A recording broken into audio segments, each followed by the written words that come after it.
Entonces, ahorita vamos a ver cómo reunir estos 8 principios en 3 dimensiones.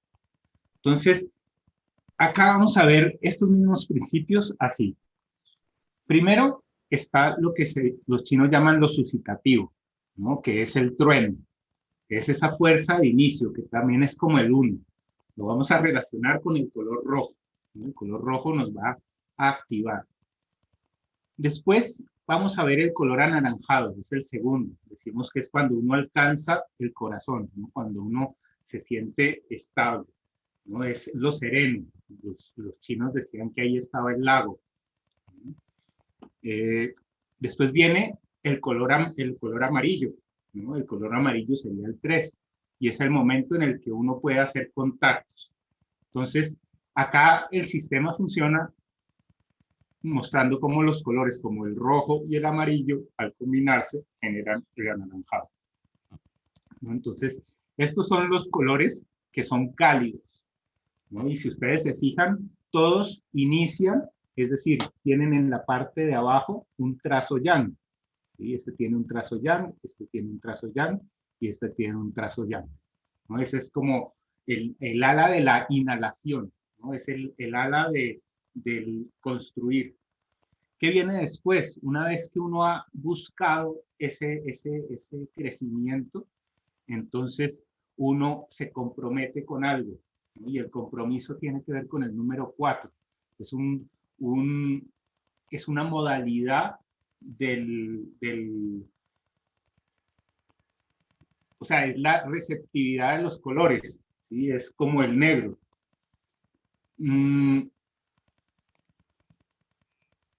Antes de mostrar esto, pues quiero mostrarles cómo se combinan todos los colores.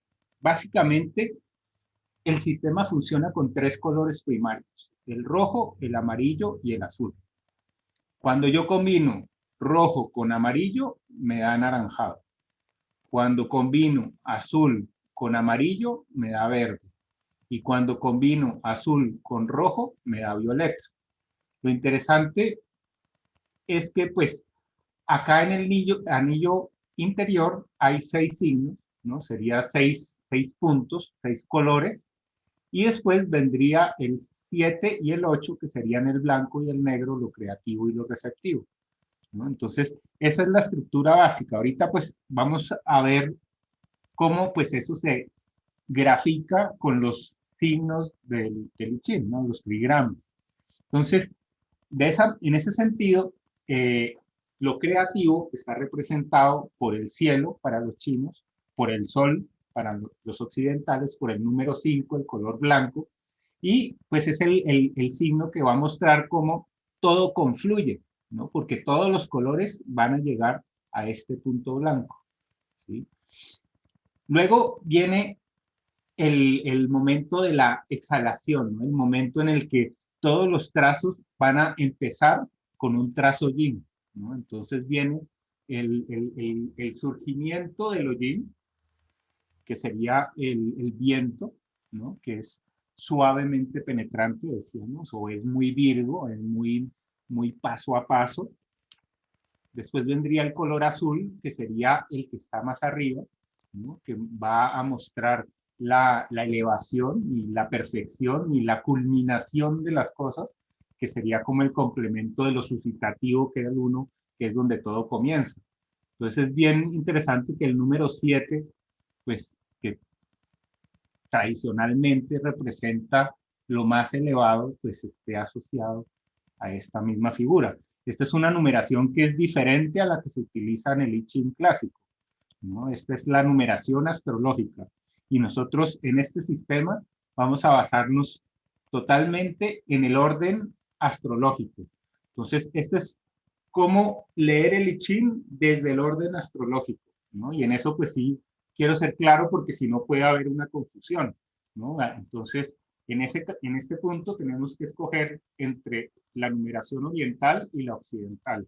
Acá, como este es un libro de las mutaciones para amantes de la astrología, vamos a partir de lo que sabemos astrológicamente. Entonces, voy a dar prioridad al conocimiento, a la estructura de la astrología, ¿no? Porque es algo que podemos hablar de una manera más fácil aquí en Occidente, porque todos de alguna manera sabemos qué signos somos o signos zodiacal somos, ¿no? Así las personas estén o no estén en lo esotérico o lo que sea, todo el mundo puede coger un periódico y casi que sabe cuál es el que en teoría le corresponde. Entonces, este es el orden de los números, este es el orden con el que los colores están formados y la visión tridimensional, que para mí es muy importante porque le explica a uno cómo funciona realmente el universo. Entonces, para los que saben un poquito más del I Ching, este ordenamiento está muy relacionado con lo que se llama el orden anterior, ¿no? Y el orden anterior que fue creado por un maestro Fuxi,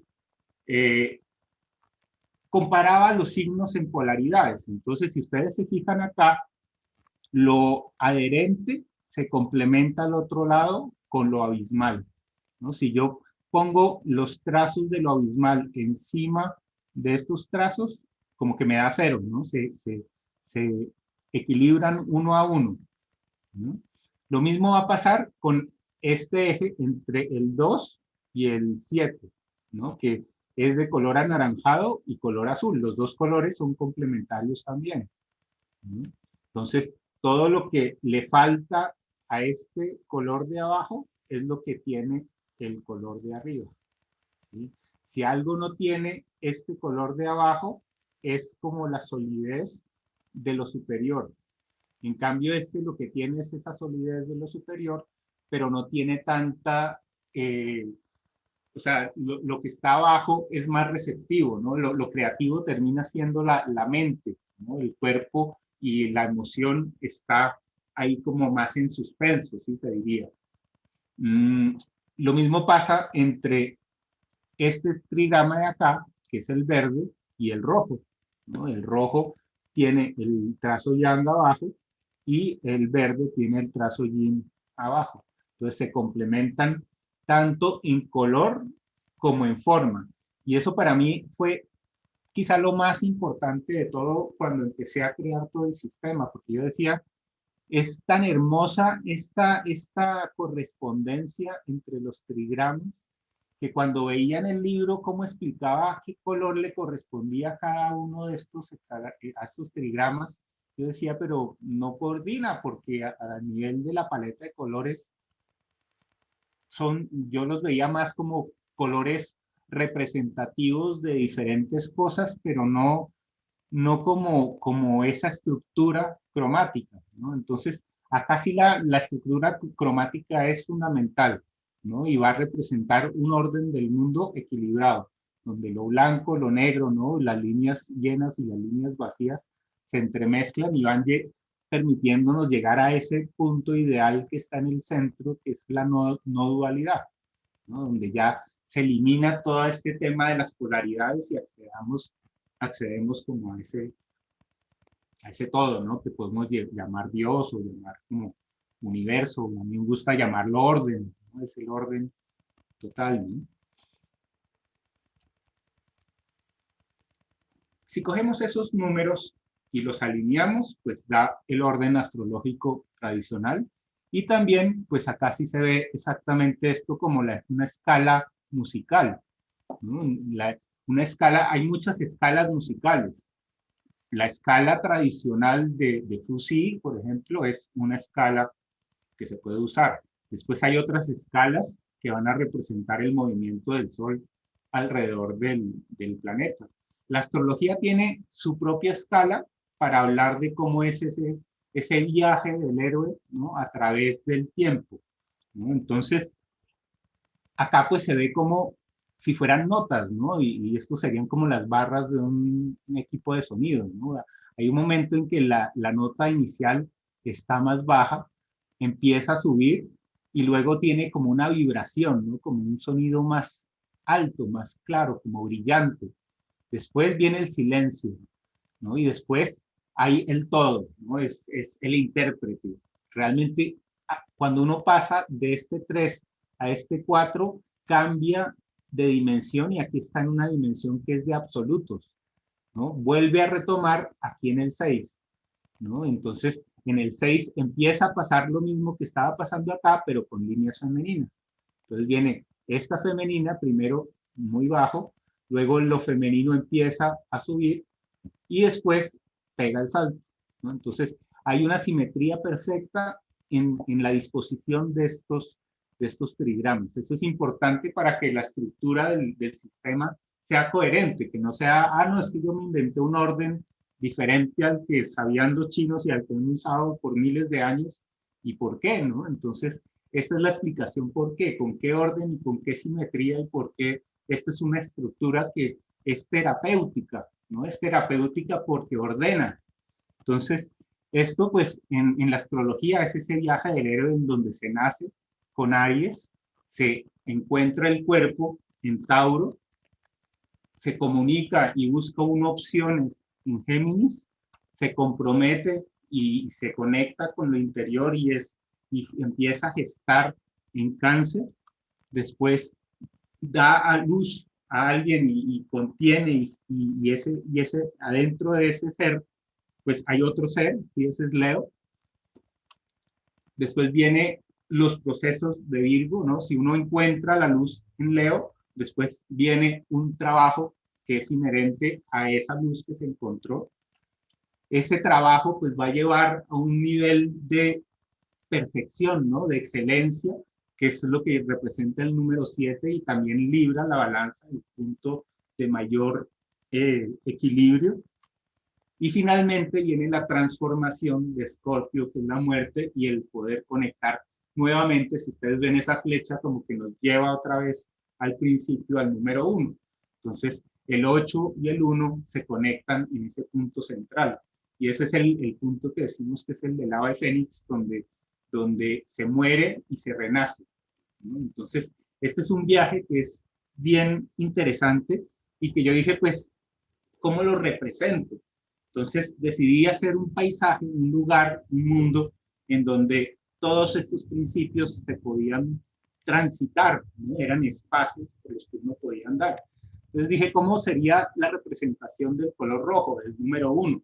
Entonces dije, es como una espina, ¿no? Es como la estela que va dejando un cometa cuando entrara como en una superficie, ¿no? Cuando uno sí atraviesa algo y es el momento en el que se está empujando un punto, que es el punto más alto, que es lo que representa la unidad, pero esa unidad al mismo tiempo va a generar como unas ondas y unas repercusiones que van ampliándose a medida que se alejan de ese evento inicial, ¿no? Es como ese cono del tiempo, donde hay un momento presente y después vienen todas unas ondas y unas repercusiones que se van ampliando, pero de una manera muy dinámica, muy rápida. El principio decíamos que es el de cambio, ¿no? Entonces, esa forma va a indicar como un cambio en la superficie. ¿Qué sería el color anaranjado? Sería como una onda que ya es como una duna, no es más como el muslo, como algo suave, se imagina algo dulce, ¿no? No tiene ese poder de cambio que tiene el rojo, sino que ya es más reposado, no es más agradable. Ahí vemos también unas personas como bailando, ¿no? Es el disfrute, ¿no? Y equivaldría a Tauro, que es la mitad de la primavera, ¿no? Entonces es cuando hay flores, cuando todo el clima es ideal, ¿no? No hay ni mucho calor ni mucho frío. Entonces no es tan activador como el comienzo de la primavera, que sería el rojo, ¿no? Ese momento de comenzar y por eso lo pinto como con un personaje que está lanzando y está proyectando y está planeando algo que va a ser mucho más adelante, ¿no? Es cuando uno dice, voy a hacer esto de acá, ¿no? Y está proponiendo. Entonces es ese punto inicial que logra eh, intencionar, ¿no? Que intenciona, que tiene una intención y logra proyectar esa intención al futuro. ¿No? ¿Qué sería el color amarillo? Pues el puente, ¿no? Es ese pasar de una orilla, que es la orilla cálida, a la orilla que es fría, que está al otro lado, ¿no? Pasando por ese mar negro que sería el representante de la nada, ¿no? Del silencio, de lo receptivo, ¿no? De ese líquido amniótico. ¿no?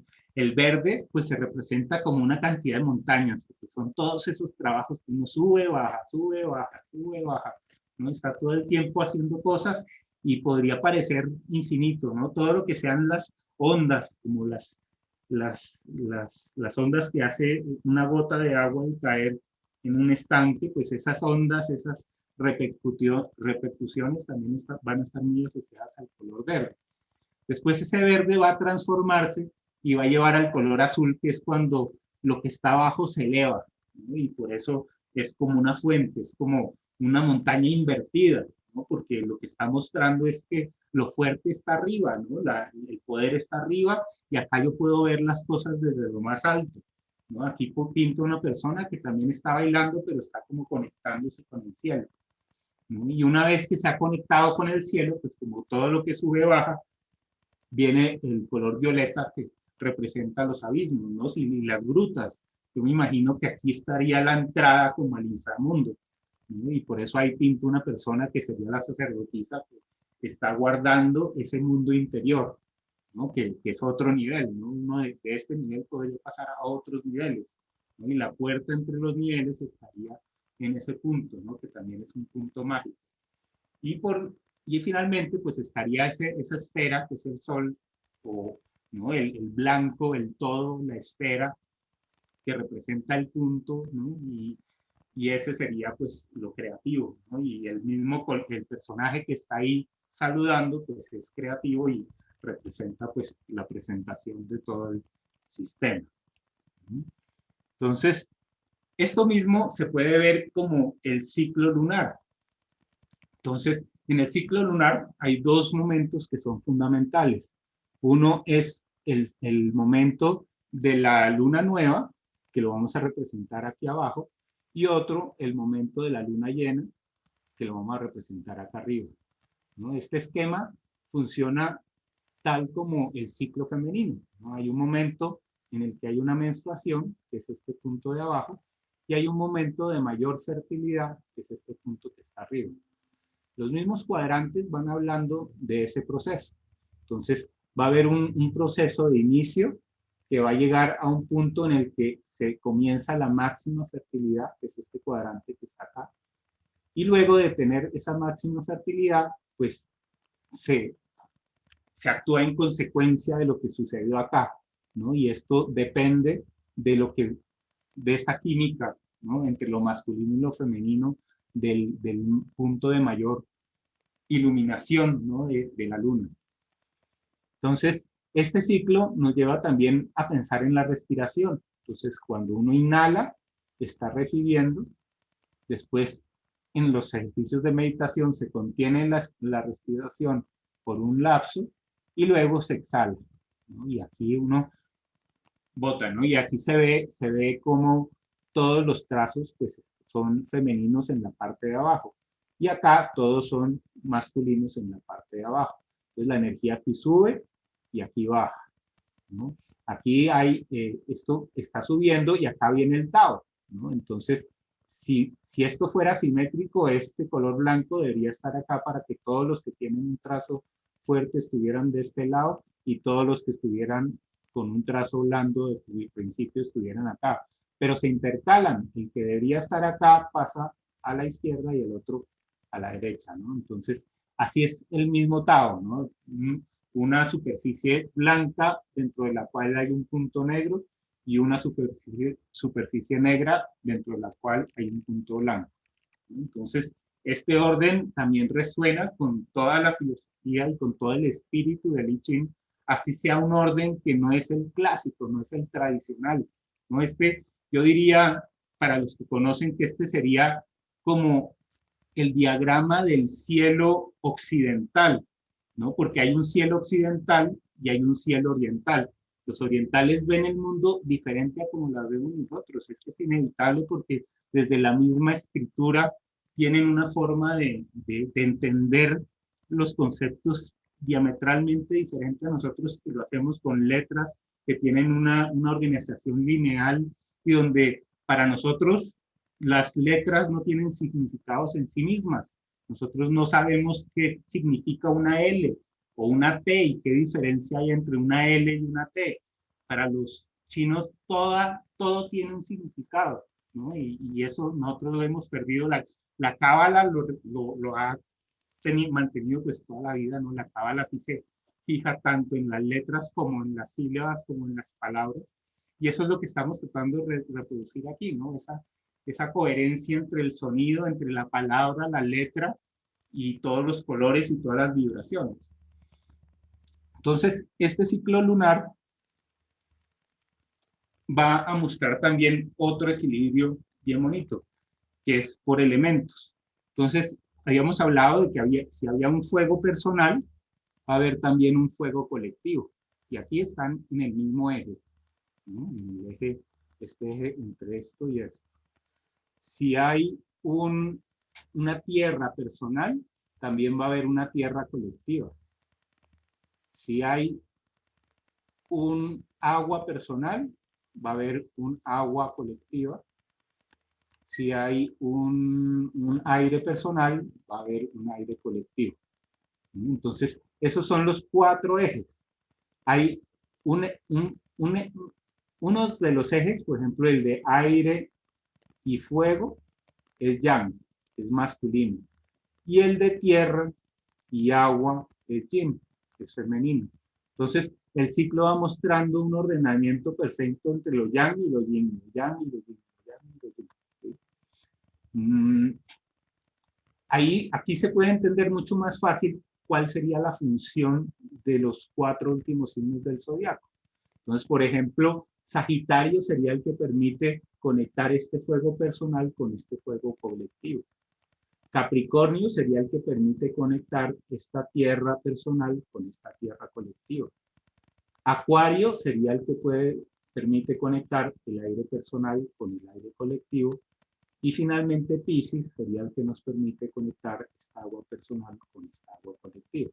Entonces, es como si esos 4 últimos, el significado que tienen esos 4 últimos signos del zodiaco en el I Ching estuvieran incorporados adentro, mientras que en la astrología esos 4 principios se ven afuera.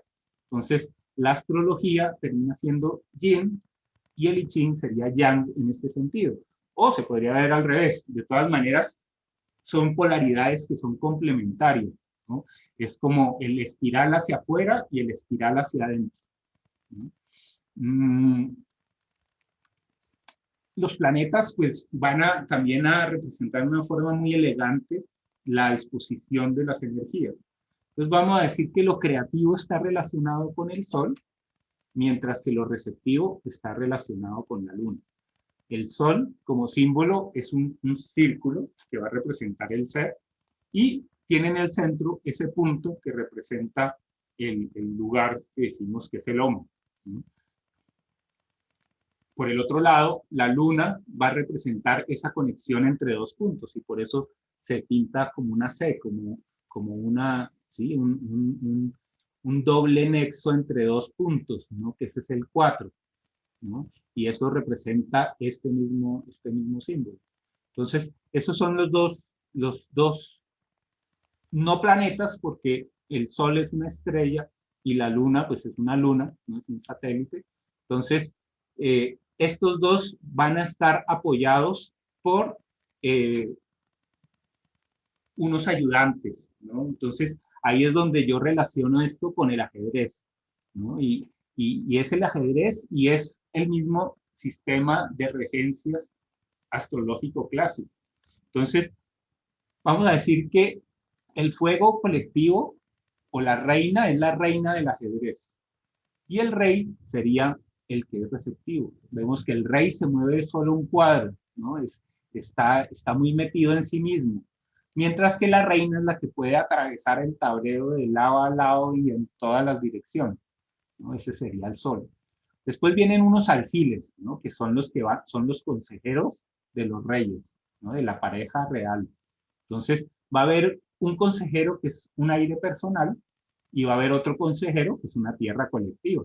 Entonces, el aire personal sirve para crear opciones, para decir, podemos hacer esto otro, ¿sí? Empieza a ser como puentes con todos los demás lugares del reino.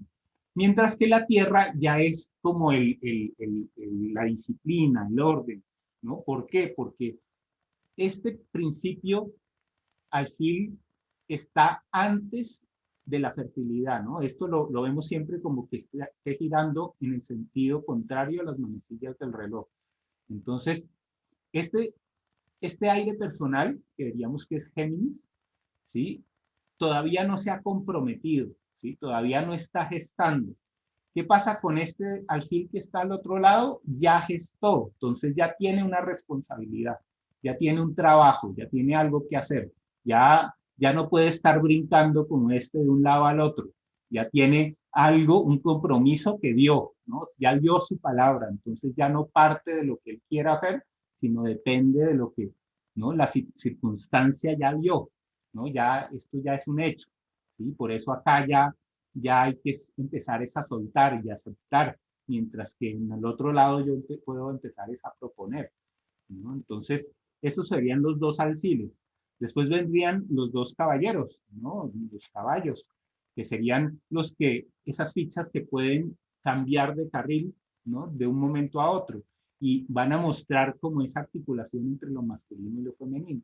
Entonces, va a haber, bueno, pongámoslas acá. Entonces, además de ser, pues esos dos alfiles van a estar relacionados con el planeta Mercurio, que es el planeta que está más cerca del Sol, ¿no? Entonces, en la primera línea de expresión del Sol, que es mi ser, es Mercurio, que es la palabra, ¿no? Es cómo defino yo el mundo en el que estoy viviendo, cómo lo nombro, cómo me llamo, ¿no? Cómo llamo a las demás cosas, ¿no? Y cómo esa forma como las llama determina qué hago con ellas, ¿no? Que eso sería el otro extremo, el de tierra, ¿no? ¿Para qué me sirven los conocimientos, ¿no? De una manera práctica, porque el otro Mercurio va a hablar es de una manera teórica, ¿no? Aquí está el puente entre lo teórico y lo práctico, ¿sí?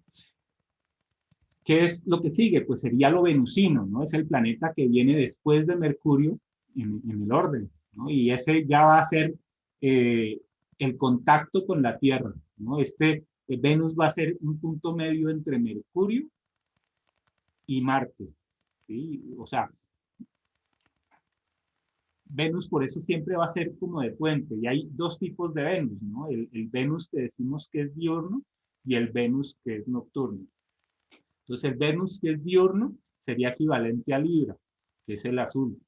Y el Venus que es nocturno sería equivalente a Tauro, ¿no? Y que va a mostrarnos el sentido de lo tangible físicamente.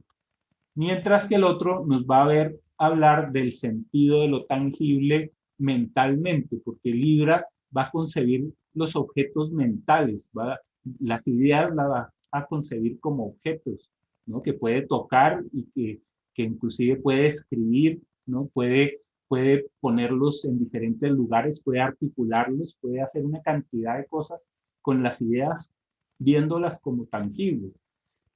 El otro Venus, el de Tauro, hace lo mismo, pero ya con la materia, ¿no? Entonces, ya no es una teoría, sino es una práctica, ¿no? Y eso es lo que tienen en común los signos de tierra, ¿no? La práctica. Mientras que los de aire son mucho más teóricos, ¿no? Entonces, ese es el juego entre Venus y Mercurio, ¿no? Mercurio decimos que como símbolo tiene en el centro un círculo, que sería el mismo círculo del Sol, que va a representar el ser, en medio conectando lo que está arriba con lo que está abajo, ¿no? Lo divino con lo terreno, ¿no? Venus va a ser ese mismo ser, pero conectado a la Tierra, ¿no? Y por eso el símbolo de la montaña es perfecto, ¿sí? Porque está buscando de todas maneras esa certeza mental, ¿no? Mientras que el lago está buscando una certeza física, ¿no? Que también es emocional, por eso está relacionado con Venus, ¿no? Entonces, de alguna manera, a mí me gusta esta unión de Venus con la montaña, porque a veces en el I Ching como que este trazo, ¿no? Para los que saben astrología, empieza a tener un aire muy saturnino, cuando también yo creo que tiene un aire dulce, ¿no? Que se le puede O sea, la montaña no solamente es fría y seca, sino también puede ser agradable y puede ser la expresión del máximo esplendor, ¿no? Entonces, por eso me gusta que Venus también esté animando este principio, ¿no? Y esté cerca de este principio.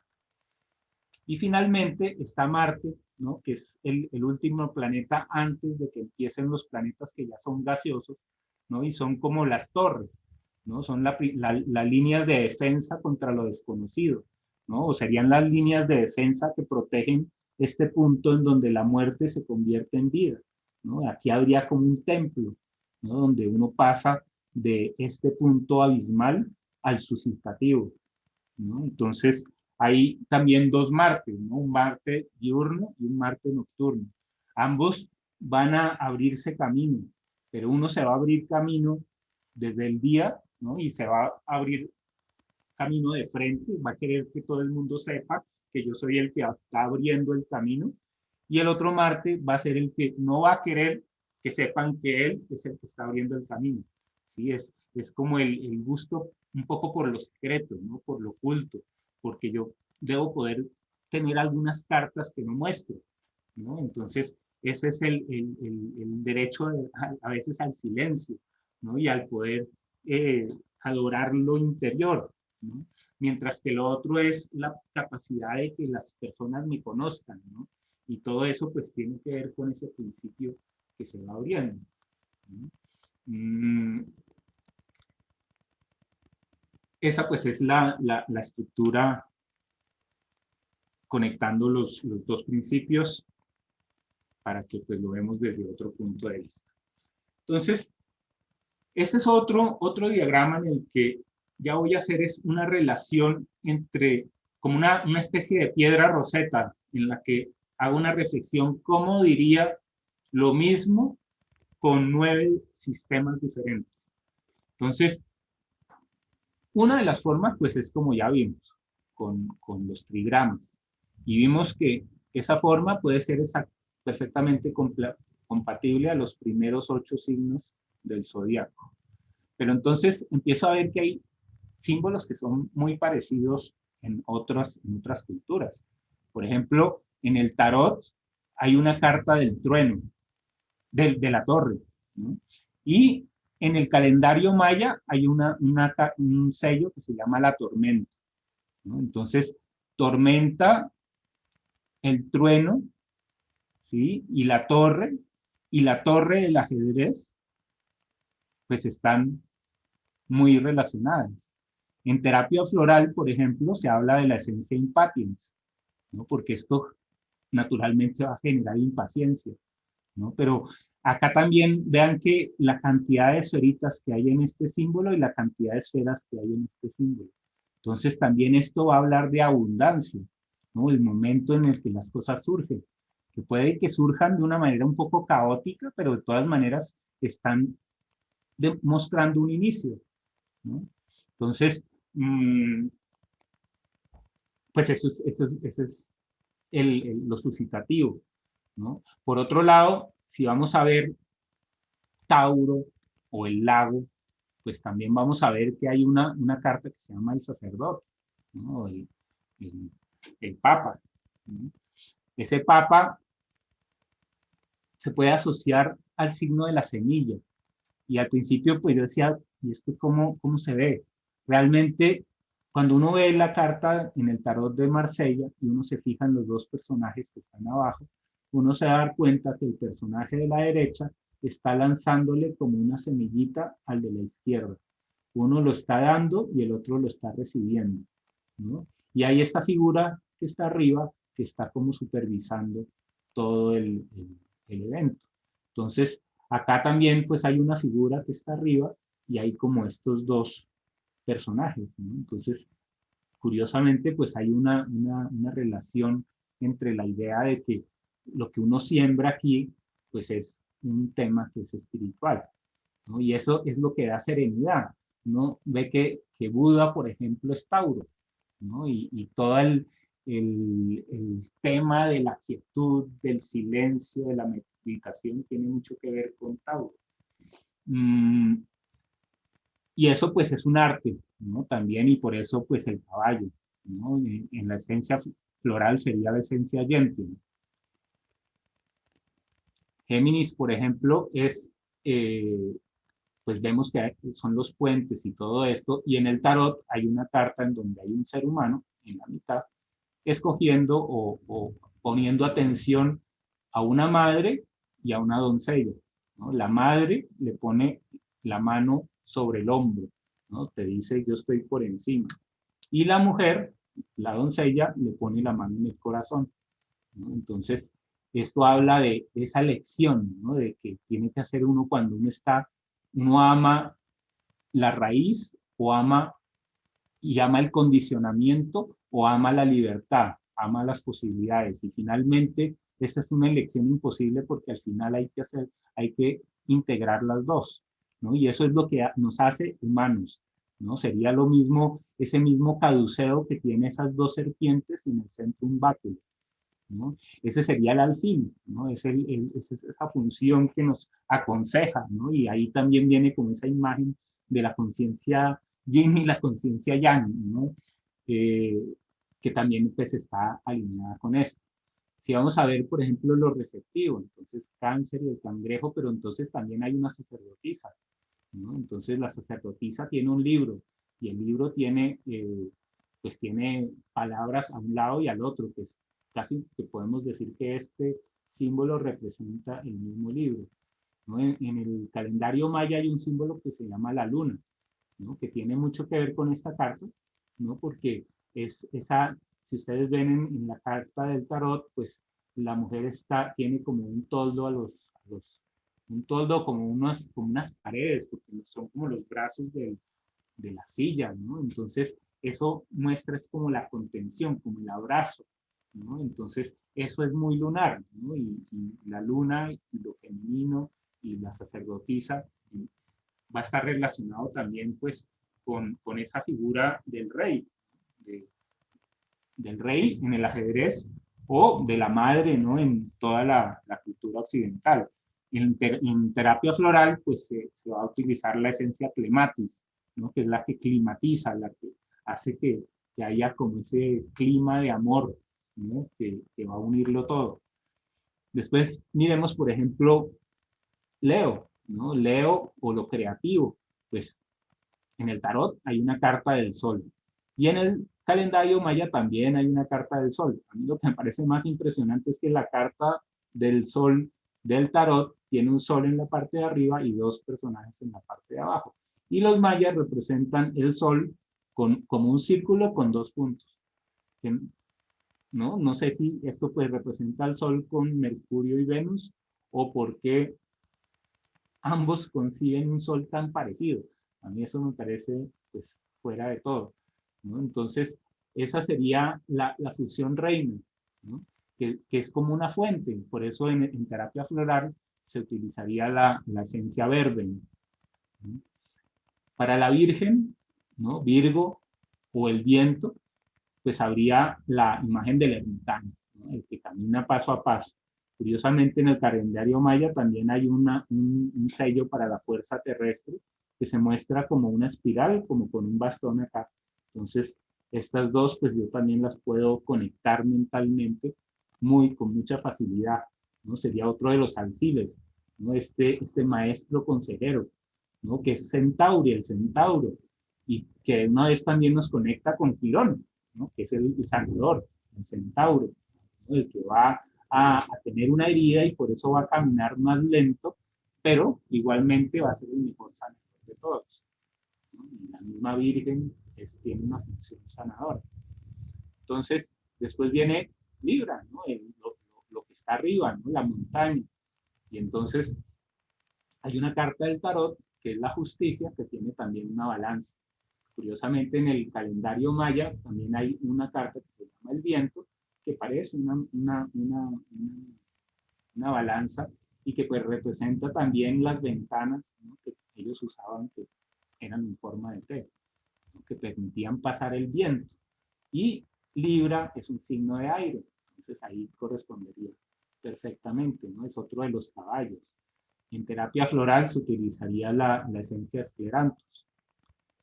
Y finalmente, pues viene ese principio escorpiano de lo abismal, ¿no? Y la carta de la muerte, que está relacionada con la serpiente y sería otra de las torres del ajedrez, ¿no? Y con ella se utilizaría la esencia de Chico.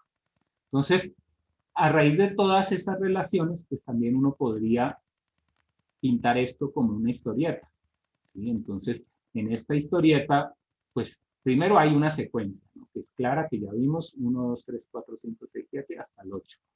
¿Cómo lo podría uno graficar, ¿no? De una manera que ya utilice el otro hemisferio del cerebro? Entonces diríamos que el 1 es como una flecha, es el sentido, hacia dónde voy, ¿no? Y el 2 sería el espacio, quién soy, ¿no? Entonces, cuando uno, el hacia dónde voy con el quién soy, aparece el 3, que es el encuentro. Ese encuentro desplaza el centro y crea la oportunidad de que algo nuevo surja en el 5. Una vez que surge algo nuevo, pues eso se repite hasta llegar a un punto de excelencia que llega a disolverse al final.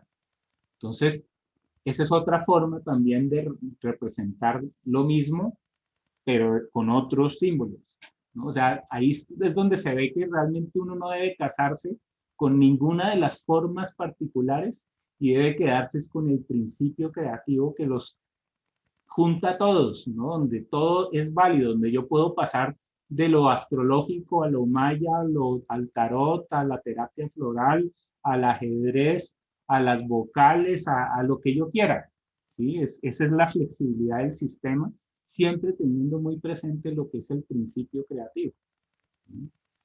Mm, veamos ahora esto mismo, pero ya a través de la idea de las palabras clave. Entonces, esta tablita lo que hace es mostrar eh, todos los verbos relacionados con los diferentes colores, no todos, pues una selección de los de verbos que resuenan con estos colores, una selección de los sustantivos que resuenan con estos colores, hay unos oficios que resuenan con estos colores y unos objetos que resuenan con estos colores. Esta tablita también se las comparto para que la puedan usar. Entonces, esto de entrada ya permite hacer lecturas del I Ching muy rápidas y sin necesidad de tener el libro al lado.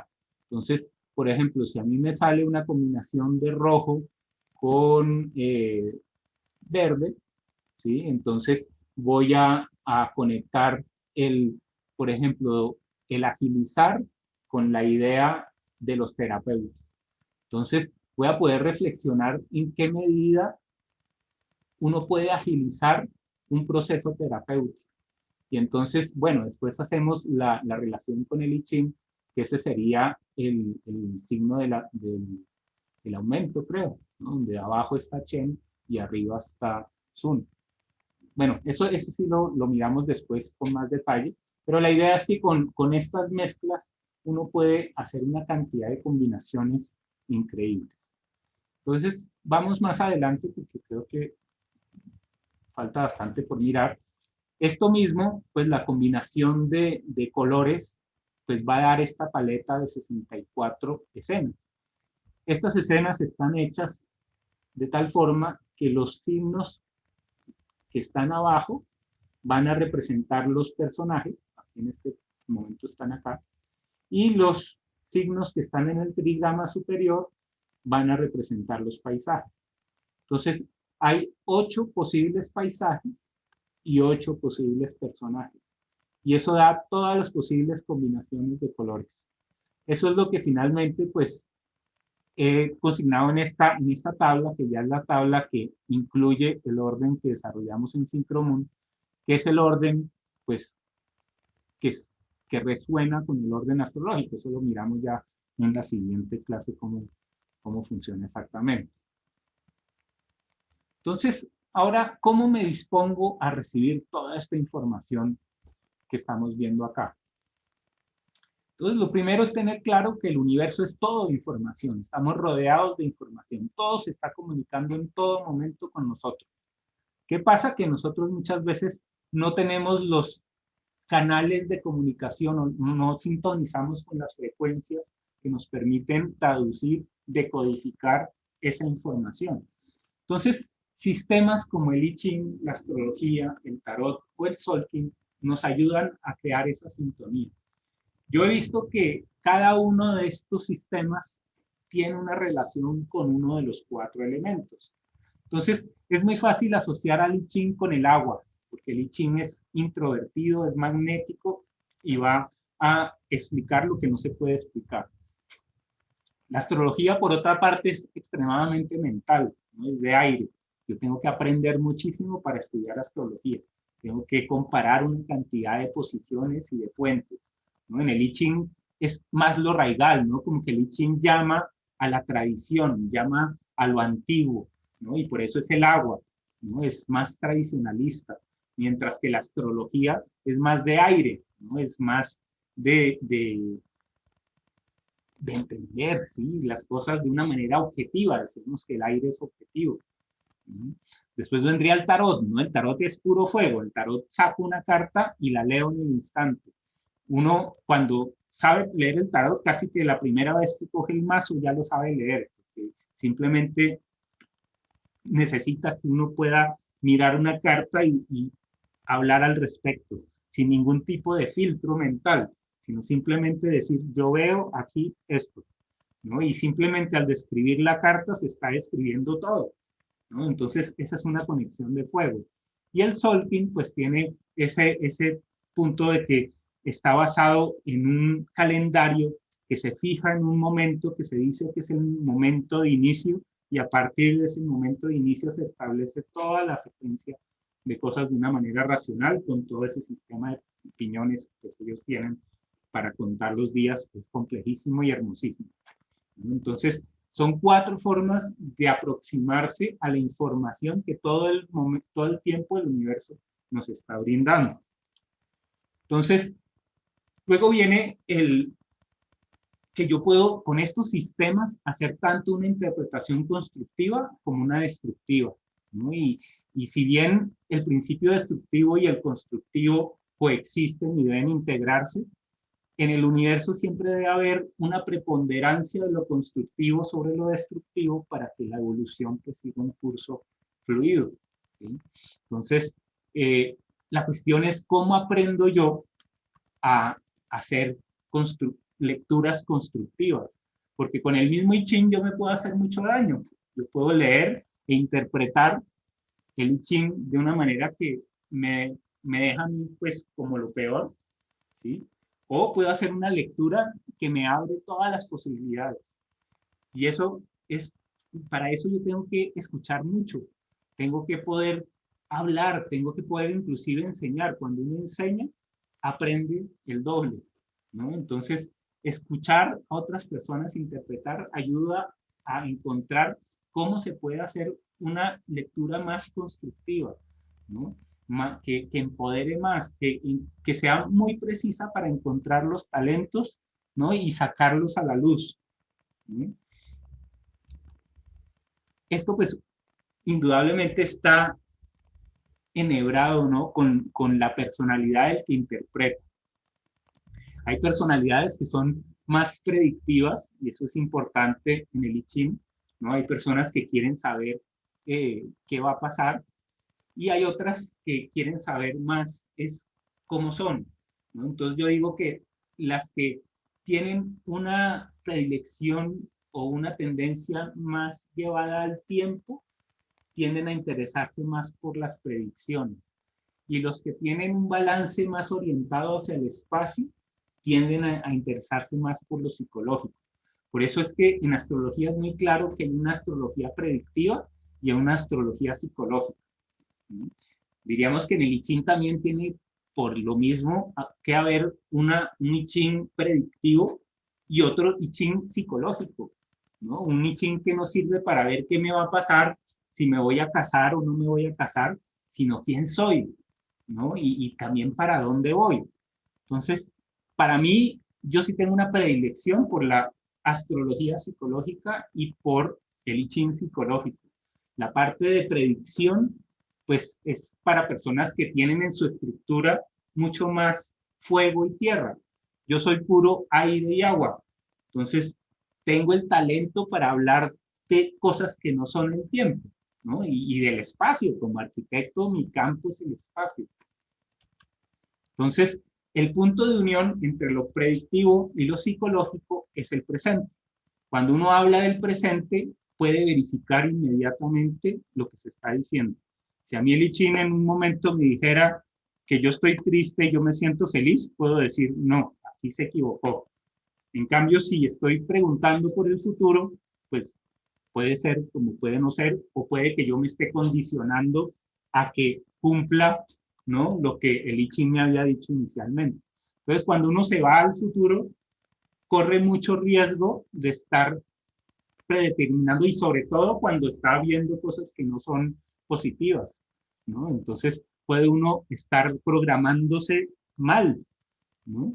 Entonces, cuando uno está en el presente, tiene este punto de verificación, donde realmente lo que se hace, ¿no?, tiene después una influencia muy grande en el exterior. O sea, cosas muy pequeñas que se hacen en lo cercano van a tener una influencia a una gran distancia, ¿no?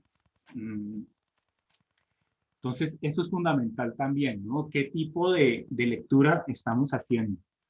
Ahora viene la regla de oro para leer el I Ching. Entonces, siempre le dicen a una pregunta clara, una respuesta clara. A una pregunta confusa, una respuesta confusa, ¿no? Y esto es una regla total, ¿no? Y aquí viene el siguiente punto, que es que toda pregunta tiene implícita una respuesta. Y para poder llegar a esa respuesta, yo tengo que hacer un ejercicio de relajación, de meditación, de contemplación o de visualización integradas con la respiración, ¿no? Para poder meditar la pregunta. Y a mí me pasa el 90% de las veces que cuando me siento a meditar la pregunta que quiero hacer, se responde por sí misma, ya no tengo que preguntar al libro. Y procuro tener casi como regla también, si yo me puedo responder a mí mismo, no le pregunto al libro. Yo busco es preguntar al libro qué es lo que realmente no sé. Y es que muchas veces buscando en mi mente qué es lo que no sé, uno se va respondiendo cosas. Entonces, este punto 6, ¿no? Y aquí, si ustedes se fijan, los colores están teniendo el mismo significado de lo que estábamos viendo antes. Esta es una forma de utilizar el sistema para desarrollar una idea, ¿no? Entonces, pregunto, ¿cómo me dispongo a recibir esta información? Y de una vez voy pensando en los colores y cada uno de los principios creativos que me va a dar como la pista de qué desarrollar en cada uno de los puntos, ¿no? Entonces, este punto 6, que sería uno de los alfiles, está relacionado con el punto 3, que sería el otro de los alfiles. Entonces, por un lado está la interpretación y la escucha y la enseñanza, y por el otro lado ya el ejercicio físico, la respiración, la relajación, ¿sí?, que va a hacer de complemento. Después viene, una vez que uno está dispuesto y que ya ha entrado en la sintonía, entonces dice uno, bueno, puedo preguntar sobre una situación en particular, si lo que me interesa es el tiempo, o puedo pedir una clave a tener en cuenta en el momento. Eso sería una posición más espacial. Para mí, las dos preguntas que son las básicas, las que hago casi todas las veces, es ¿quién estoy siendo? Una, y ¿para dónde voy? Dos. Con esa casi que no tengo que pensar ninguna otra pregunta, ¿no? Siempre que estoy en alguna situación, digo, ¿quién estoy siendo en esta situación? Y el I Ching siempre me va a responder, me da una imagen de quién estoy siendo. Y eso me permite entender cómo me estoy relacionando con lo que está afuera. Entonces, ese es el punto séptimo, ¿no? Cuando yo ya comprendo el mensaje, cuando yo voy a ver las cosas de la manera más elevada que puedo, ¿no? Y por eso el I Ching es un libro que lo lleva a uno a hablar de la nobleza de espíritu, ¿no? Ese amor que puede abarcarlo todo, ¿no? Que también tiene mucho que ver con ese Tao, que es la integración del todo. Y finalmente, pues habría una advertencia, ¿no? Y en uno de los hexagramas del I Ching, el número 4, que se llama la necedad juvenil, dice, al primer oráculo doy razón. Si pregunta 2, 3 veces es molestia. Cuando molesta, no doy información. Y esto me parece muy hermosa esta frase porque si bien al principio decíamos que el universo es información, eso nos podría llevar a pensar que el universo es como un computador gigantesco, ¿no? Que no tiene ningún tipo de emoción. Pero al final, cuando el mismo libro se expresa como si fuera una persona, pues vemos que el I Ching también tenemos que verlo como un ser con personalidad. Nosotros nos dirigimos al I Ching y el I Ching tiene su temperamento, es como es un maestro, es un maestro, pero también es un maestro que nosotros mismos proyectamos, ¿no? Entonces, tiene algo de nosotros y de nuestro cambio emocional. Hay veces que está furioso, ¿no? O que de pronto nosotros estamos furiosos y no nos hemos dado cuenta y proyectamos eso en el libro y eso se nos devuelve. Entonces, hay un intercambio que es vital y que es muy emocional y que casi que podríamos decir que hace que el libro tenga su propia personalidad, ¿no? Y por el otro lado, al mismo tiempo, decimos que el universo es información y todo está predeterminado y todo tiene una regularidad y casi que no tiene emoción, ¿no? Entonces, ahí es donde lo último se conecta con lo primero, el 8 con el 1.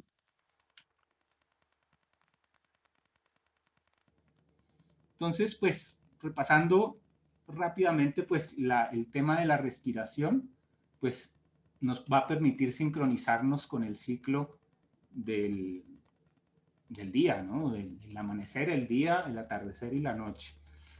Yo lo que propongo, pues, es hacer un ejercicio de inhalación y exhalación en el que cuando inhalamos nos sentimos agradecidos y cuando exhalamos nos sentimos generosos, ¿no? Y la idea es que ese agradecimiento se transforme en generosidad, ¿no? Y es una generosidad que no es mi generosidad, sino es la generosidad del universo, ¿no? Entonces, cuando estoy inhalando, estoy afirmando, y cuando estoy exhalando, estoy aceptando, estoy dando, estoy pudiendo permear, ¿no? Estoy pudiendo soltar, ¿no? Entonces digo, me lleno para dar y me vacío para recibir. Otra vez el mismo tema del Tao. Entonces eso es indispensable para empezar a consultar, hacer primero un ejercicio de respiración y conectarnos con este flujo positivo y creativo de cosmogénesis, ¿no? Esto pues se puede hacer de varias maneras. Una es la forma meditativa, en donde busco el silencio, ¿no? Y voy a fortalecer todo lo que es mi energía de acercamiento. Puedo visualizar, que me va a permitir hacer cambios en la realidad, crear realidades. Puedo hacer un ejercicio de relajación que me va a permitir desarrollar la constancia. Y puedo hacer ejercicios de contemplación que me permiten ver las cosas de una manera más objetiva. Entonces, también combinando estas formas, pues podría tener mayor libertad, seguridad, objetividad o subjetividad. Entonces, pues esto funciona igual como lo habíamos explicado al principio. Voy a adelantar un poco porque no sé si me esperan y hacemos hasta el final la lectura de todo el sistema. Jairo, ¿qué opinas? ¿Estamos en el tiempo? Estamos sobre el tiempo, pero si quieres, dale, sí, dale. Pues. Démosle, espérenme, pues falta toda la parte de cómo se tira el oráculo, que eso me parece importante. Entonces... sí, de todas formas, pues si alguien tiene que ausentarse, recuerden que da la grabación completa, entonces no hay ningún problema. Bueno. Entonces, hay muchas formas de obtener finalmente un hexagrama. La primera, la original, es con los tallos de Milenrama. Es un sistema que es bastante complejo, ¿sí? Se utilizan 50 varas de esas 50 se separa una que representa la unidad y después empiezan a contar de 4 en 4 los dos montones. Esto pues es un proceso que lleva bastante tiempo, ¿no? Y que la idea es que se haga en meditación y bueno, para obtener un signo se necesita mucho espacio. Yo como tengo mi Mercurio en Aries, no me aguanto sinceramente todo ese tiempo. No tengo constancia para algunas cosas, pero para este sistema no. Entonces, las monedas, pues en Occidente han resultado ser pues lo más práctico, ¿no? Entonces, las monedas, pues, ¿qué son? Son tres monedas iguales que tienen una cara y un sello, y pues ahorita vamos a ver cómo se interpretan, ¿no? Esa es la forma clásica. Yo cuando tengo una pregunta muy profunda utilizo siempre las monedas, ¿no? Aunque he desarrollado otros sistemas para leer el I Ching, siempre esta es la raíz, ¿no? Este es el que si es algo muy delicado, voy derecho por este sistema. ¿Qué pasa? Yo al poco tiempo de haber comprado el libro me empecé a dar cuenta que simplemente abriendo en una página me funcionaba.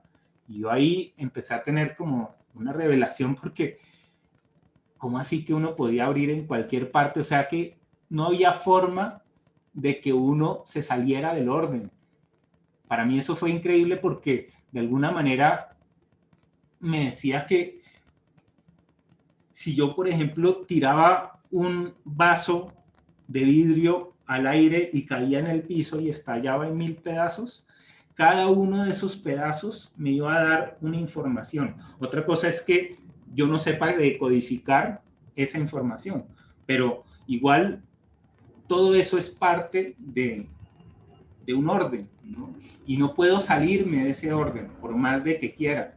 Entonces, claro, al poco tiempo de utilizar esta forma de leer el I Ching, pues que a mí me parecía mucho más rápido abrir de una vez la página, pues empecé a ver que ya sabía más o menos en dónde estaban los diferentes signos y que la elección ya no estaba siendo tan aleatoria, sino que ya yo podía escoger entre los primeros y los últimos y eso pues no me gustaba. Entonces encontré que pues había muchas formas de hacer cartas. Yo encontré unas cartas en el mercado y también hice mis propias cartas para mí, ¿no? Para poder manejar mejor las y para poder tener esa conexión más directa con los hexagramas. Las cartas pues tienen unas limitaciones que después podemos ver que no permiten ese juego de tener dos cartas iguales, ¿no? Cuando yo tengo un mazo con 64 cartas, si yo saco una carta y después saco otra, puedo tener la absoluta certeza que la carta que saqué inicialmente no me va a salir repetida, ¿no? Cambio en el I Ching, cuando uno tira, sí le puede pasar eso, ¿no? Un mismo signo puede salir repetido, ¿no? Puede no tener líneas mutables, ¿no? Y eso significa que... Entonces, por eso las cartas no me funcionaron tanto. Entonces, creé un trompo, ¿no? Lo conocen las personas que ya estudiaron conmigo, ¿no? Es el trompo, es un trompo péndulo, ¿no? Y con ese trompo yo puedo, pues, tirarlo y me va a caer en uno de los 12 signos zodiacales. Ahorita ya pensando, encontré una forma muy elegante, muy simétrica de obtener un hexagrama a partir de este trompo. Ese pues lo haríamos en una sesión especial, mostrar cómo se podría interpretar, ¿no? Y pues, no los que lo tengan. Otra forma que es la más práctica y que vamos a estar utilizando mucho aquí en el curso es la de los dados.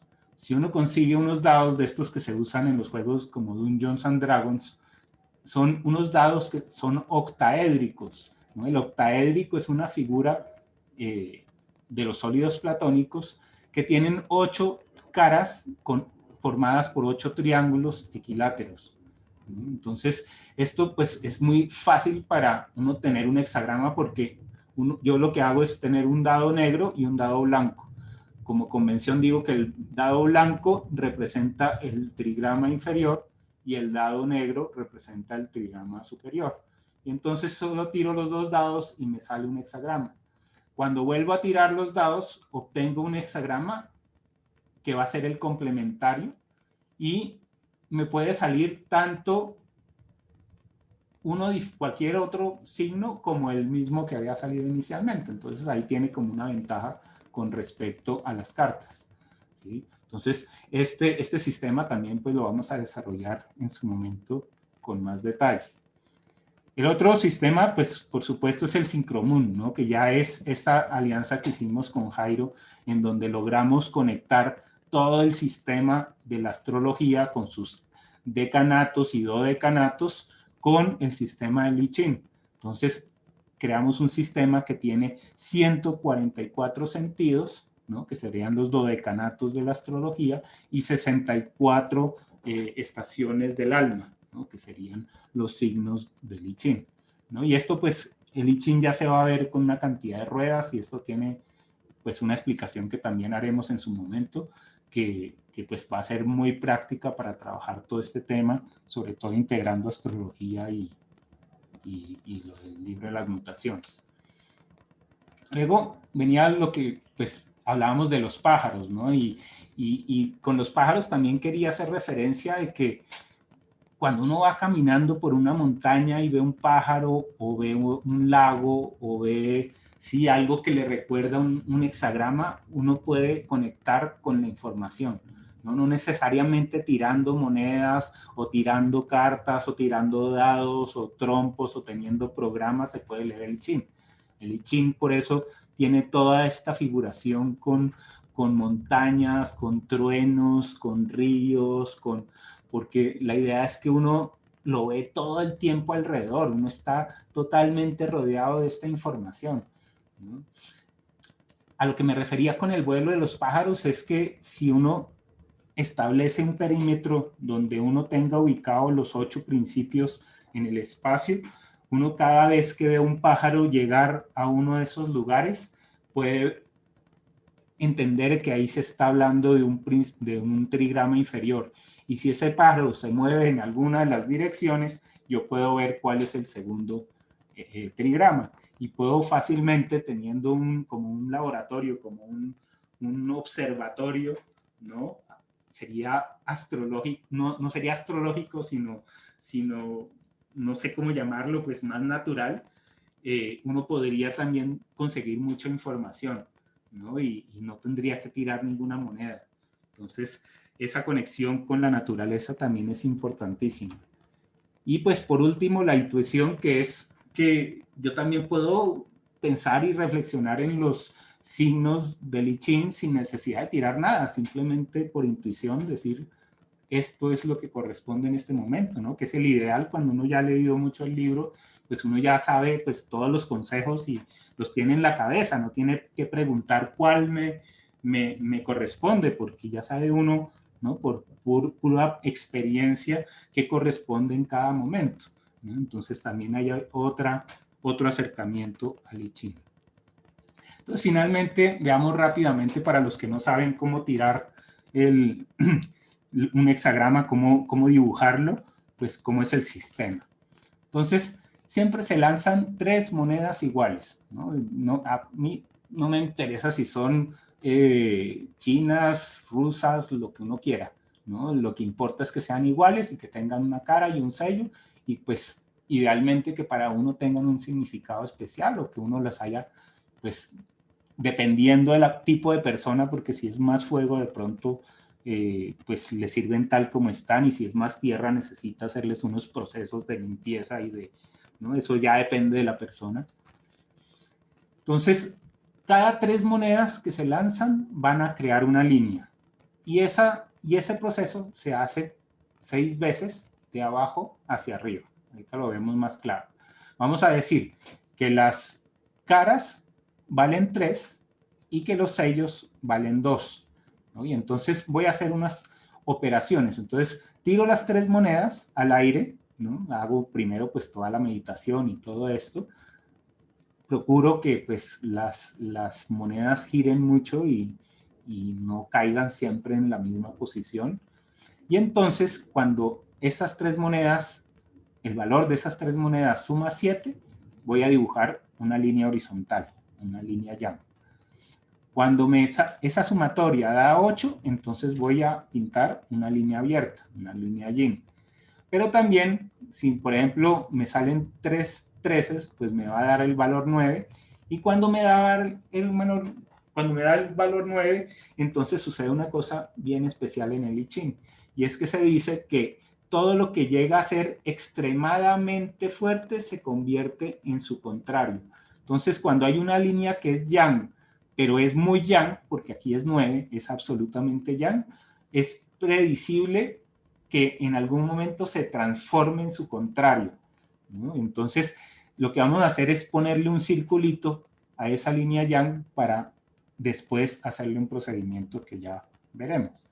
Lo mismo sucede si sale el número 6, que sería el otro extremo, ¿no? Entonces, pinto la línea cortada, pero le pongo además una cruz, ¿no? Para indicar que la voy a mutar, que esta línea cambia, que esta línea llegó a su extremo y está buscando pues su complemento. Entonces, eso nos va a mostrar una diferencia entre dos tipos de líneas que son constantes, en el mismo sentido de lo que habíamos visto atrás, y dos líneas que son cambiantes. Esto, pues, por supuesto, nos habla de la línea de tiempo, ¿no? Y por eso ese sistema es muy bueno para predecir y para entender el tiempo. Hice una tabla en la que pues muestro todas las posibles combinaciones. Entonces uno, por ejemplo, puede tirar 3 la primera, 3 la segunda, 3 la tercera y eso me da 9. Puedo tirar 3 la primera, 2 la segunda, 3 la tercera y me da 8. Después 3, 2, 2 da 7. 2, 3, 3 da 8. ¿Esto para qué me sirve? Para mirar cuáles son las probabilidades de que una línea me salga mutable. Entonces, de las 8 posibilidades que tengo de combinaciones posibles, va a haber solo un 9 y un 6. Y va a haber 1, 2, 3 8 y va a haber 1, 2, 3 7. Entonces, lo que vemos es que hay una cuarta parte de posibilidad de que una línea sea mutable. Eso es interesante como estructura.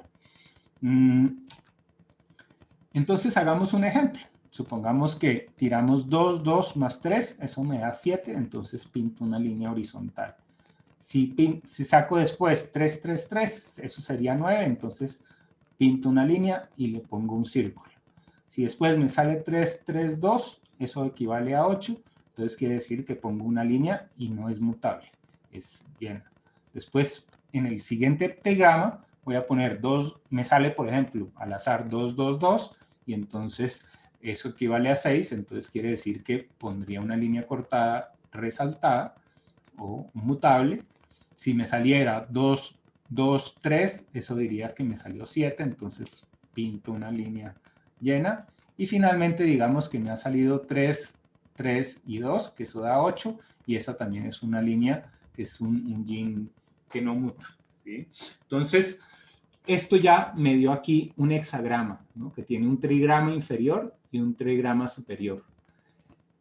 ¿Qué es lo interesante? Que este hexagrama tiende a otro, ¿no? Y tiende al mutar sus partes. Entonces, voy a ir paso por paso de abajo hacia arriba. Entonces, la primera línea, como no es mutable, entonces la dejo igual. La segunda línea sí es mutable, entonces pinto en su lugar una línea partida. La tercera es igual, porque no es mutable.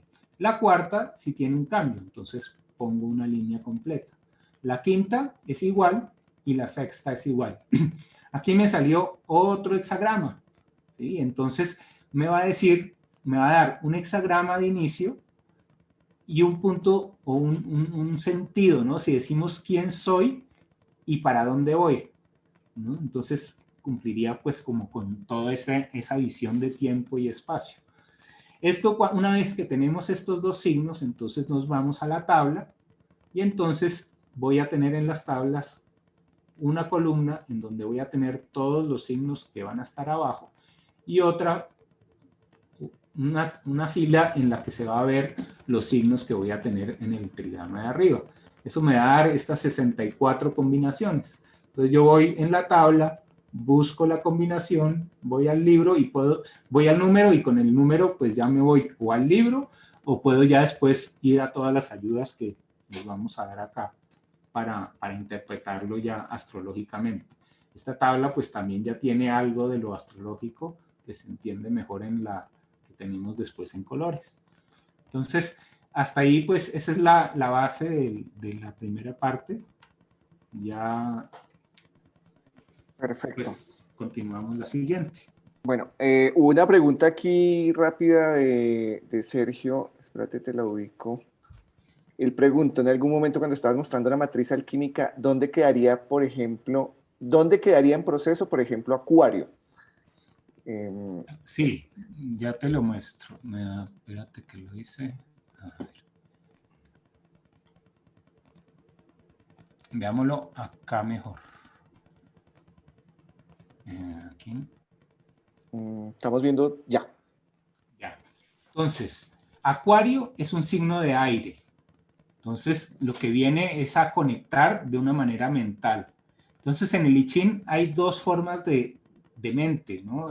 Hay una que es lo adherente, que es la luz, que es el fuego, y hay otra que es la montaña, ¿no? Que es esa elevación. Una pues es más, empieza con un trazo yin y el otro empieza con un trazo yang. Entonces, lo que hace Acuario es hacer ese salto cuántico, ese abrirnos la puerta a integrar polaridades, porque si no terminamos viviendo esto como solo en círculo, pero no podemos hacer esta diagonal. Los transpersonales, Acuario, en este esquema, pues en el aire, Sagitario en el eje de fuego, Capricornio en el eje de tierra y Piscis en el eje de agua. Entonces son los cuatro. Yo los llamo los cuatro maestros, ¿no? El maestro de fuego, el maestro de tierra, el maestro de aire, porque están como en otra vibración.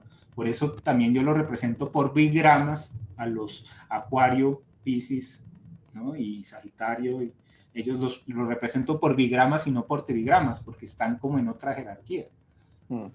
Los cuatro signos, sí, esa... Pero yo me refería, vos hiciste una imagen que es la tabla, dijiste una tabla alquímica, creo que le llamaste. Sí. A ver si te digo si era, creo que era ese nombre que le habías dado. Ah, Claro, ya te mostrabas el proceso sí. desde el inicio. A ver, esto era acá. La matriz alquímica. Matriz alquímica, eso. Ahí. Entonces, claro, Acuario acá sería la unión de Géminis con Libra, porque son o sea, ahí van por elementos astrológicos, ¿no? El elemento aire está formado por Géminis, Libra y Acuario. El elemento fuego está formado por Aries, Leo y Sagitario. El proceso tierra está formado por Tauro, Virgo y Capricornio. ¿Sí? Entonces, esos cuatro últimos que aquí no están, hacen puentes. ¿Sí? No están acá porque están adentro. ¿Una carta, por ejemplo? ¿Ah?